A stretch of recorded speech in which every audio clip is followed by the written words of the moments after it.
हरे कृष्णा। आज है मकर संक्रांति का पर्व। सूर्य देव को अर्घ देने और उनकी पूजा करने के बाद मकर संक्रांति की कथा सुनना अति आवश्यक होता है, तभी पूजा पूर्ण मानी जाती है। आइए जानते हैं इस बारे में विस्तार से और कथा प्रारंभ करते हैं। मकर संक्रांति इस साल 14 जनवरी दिन मंगलवार को पड़ रही है। आइए अब कथा का प्रारंभ करते हैं। पौराणिक कथा के अनुसार सूर्यदेव को जब यह पता चला कि छाया उनकी पत्नी संध्या की मात्र प्रतिबिंब है, ना कि उनकी असली पत्नी, सूर्यदेव ने माता छाया को त्याग दिया। जब शनिदेव का जन्म हुआ तब सूर्य जैसा तेज ना होने के कारण, काला रंग होने के कारण सूर्यदेव ने शनिदेव को पुत्र स्वीकार करने से मना कर दिया। इसके बाद माता छाया शनिदेव के साथ एक जंगल में निवास करने लगी। शनिदेव जिस घर में रहते थे उस घर का नाम कुंभ था और आगे चलकर कुंडली में लग्न बना। एक दिन शनिदेव सूर्यदेव के घर पहुंचे और उनसे अपनी माता छाया को त्यागने का कारण पूछा।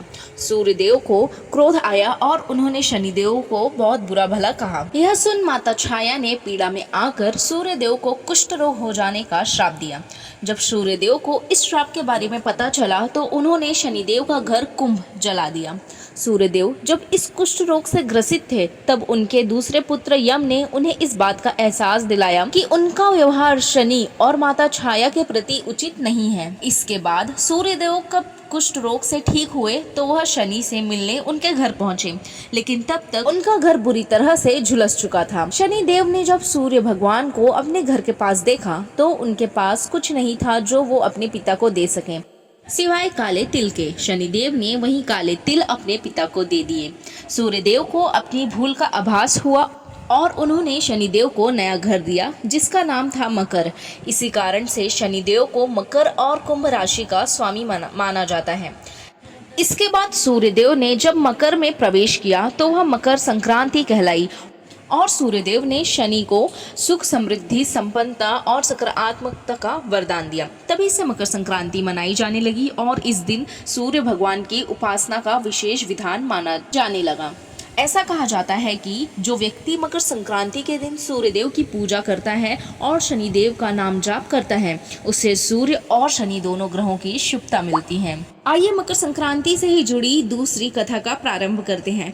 एक समय जब पृथ्वीलोक पर बब्रुवाहन नाम का एक राजा हुआ करता था। उसके राज्य में किसी चीज की भी कमी नहीं थी।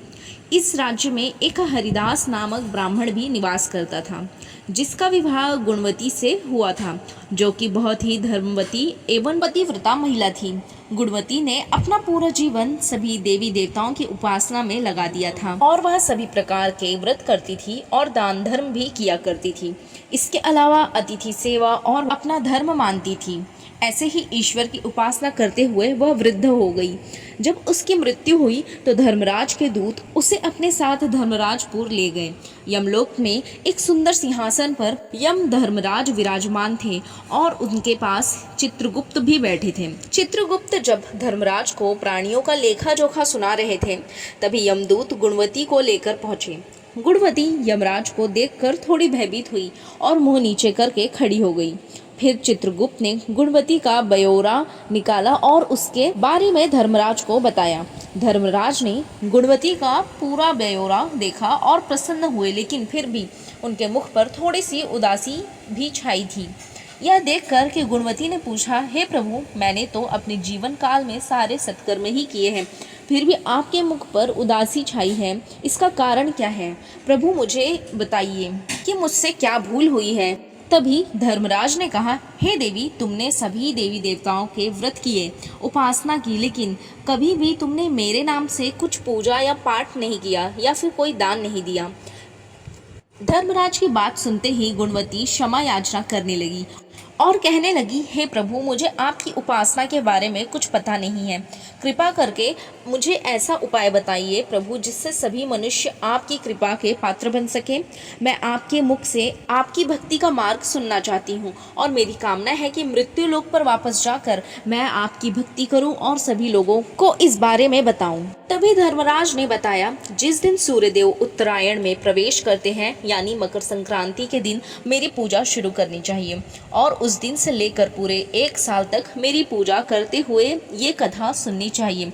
साथ ही मेरी पूजा करने वाले व्यक्ति को धर्म और इन 10 नियमों का पालन अवश्य करना चाहिए, जिनमें से पहला है धीरज रखना यानी संतुष्ट रहना, दूसरा अपने मन को वश में रखना और सभी को क्षमा करना, किसी प्रकार का दुष्कर्म नहीं करना, मानसिक और शारीरिक शुद्धता का ध्यान रखना, अपनी इंद्रियों को वश में रखना, बुरे विचार को अपने मन में ना लाना, सातवां पूजा पाठ और दान पुण्य करना, इनमें से आठवां है व्रत करना और व्रत की कहानी सुनना, नौवां सच बोलना और सभी से अच्छा व सच्चा व्यवहार करना, और इनमें से 10वां है क्रोध ना करना।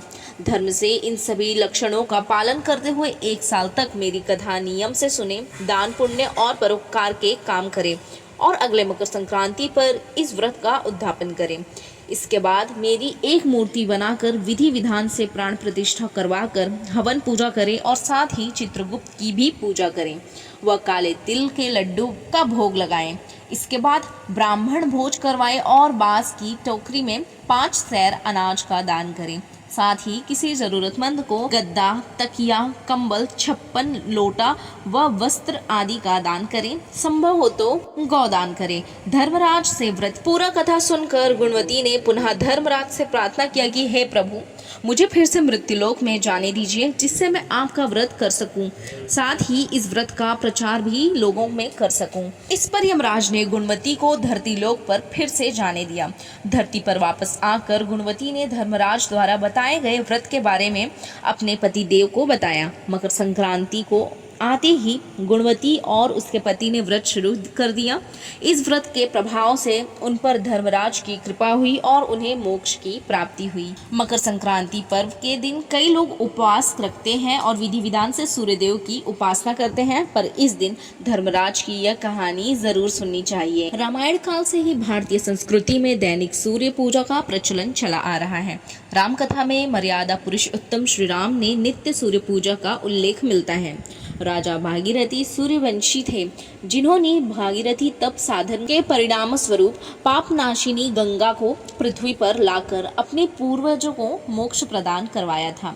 राजा भागीरथी ने अपने पूर्वजों का गंगा जल, अक्षत, तिल से श्राद्ध तर्पण किया था। तब से माघ मकर संक्रांति स्नान और मकर संक्रांति श्राद्ध तर्पण की प्रथा आज तक प्रचलित है। साथ ही कपिल मुनि के आश्रम पर जिस दिन मातु गंगा का पदार्पण हुआ था, वह मकर संक्रांति का ही दिन था। पावन गंगा जल के स्पर्श से मात्र से राजा भागीरथी के पूर्वजों का स्वर्ग की प्राप्ति हो गई थी। कपिल मुनि ने वरदान देते हुए कहा था, मातु गंगे त्रिकाल तक जन का पाप हरण करेंगी और भक्त जनों को 7 पीढ़ियों को मुक्ति एवं मोक्ष प्रदान करेंगी।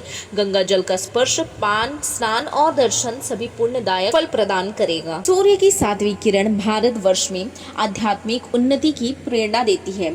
7वीं किरण का प्रभाव भारत वर्ष में गंगा जमुना के मध्य अधिक समय तक रहता है। इस भौगोलिक स्थिति के कारण श्री हरिद्वार और प्रयाग में माघ मेला अर्थात मकर संक्रांति या पूर्ण कुंभ तथा अर्ध कुंभ के विशेष उत्सव पर आयोजन किया जाता है।